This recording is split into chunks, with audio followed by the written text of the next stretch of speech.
Hi, 7th graders. Today we're going to start something new, okay? Today we're going to do collage and self-portraits together.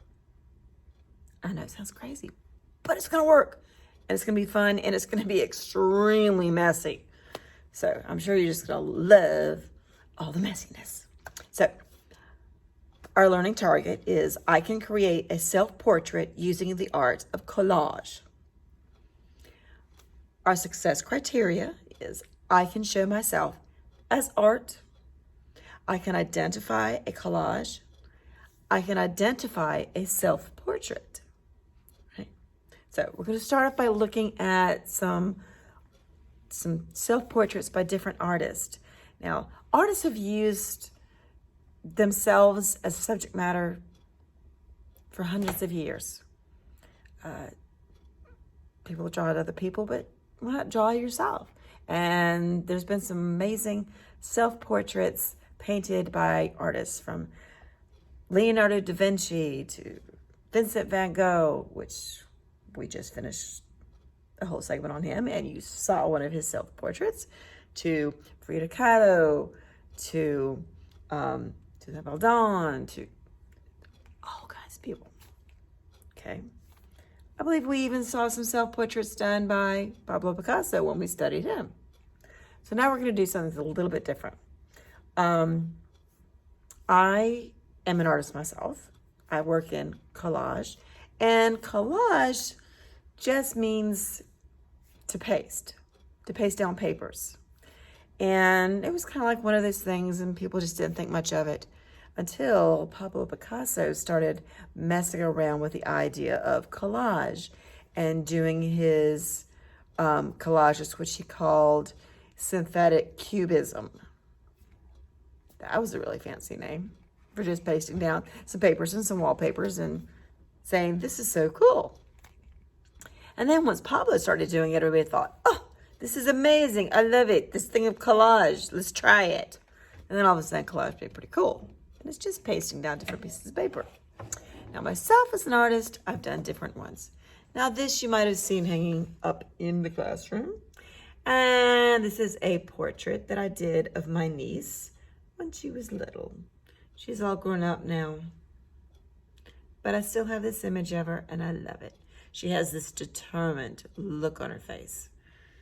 Anime.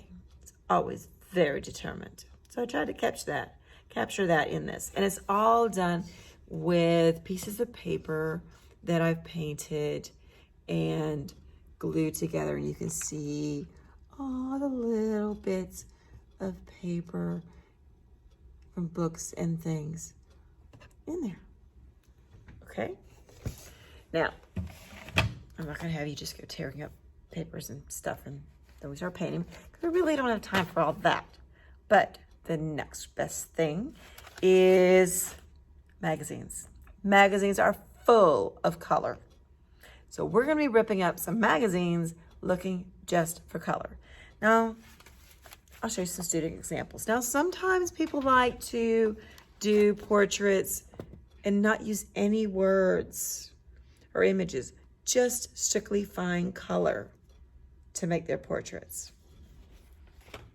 Some like to add in a little bit of words in with their portraits.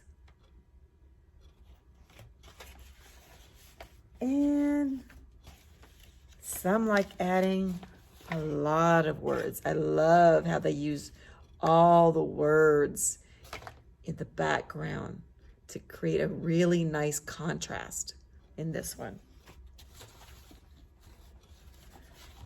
And then back again to not using any words at all. At all. But I love it. And we have wonderful color contrast. You see how the color in the background really sets it off from the face so that the face itself stands out. I love this. And you may want to decide about a color that works really well, a background color that's going to work really well with a skin tone. Or you may just decide, I want to pick my favorite color because it's going to say something about me. A self-portrait really should say something about you, okay? So while you're doing this, you can I have mirrors, and you can have a mirror to hold up to look at yourself while you're doing this, okay? And we're going to use a piece of construction paper. You get to pick any color you want because a little bit of that might peek through. Because like you see with this one, there's a teeny tiny bit of orange peeking through here and there, which contrasts really nicely with this blue, okay? So we're gonna make use of that.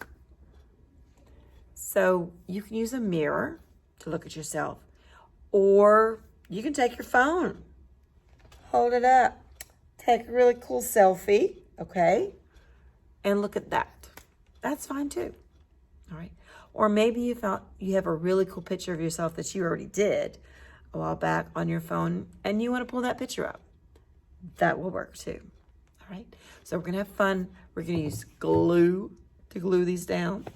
You can use scissors if you want, or like I used to,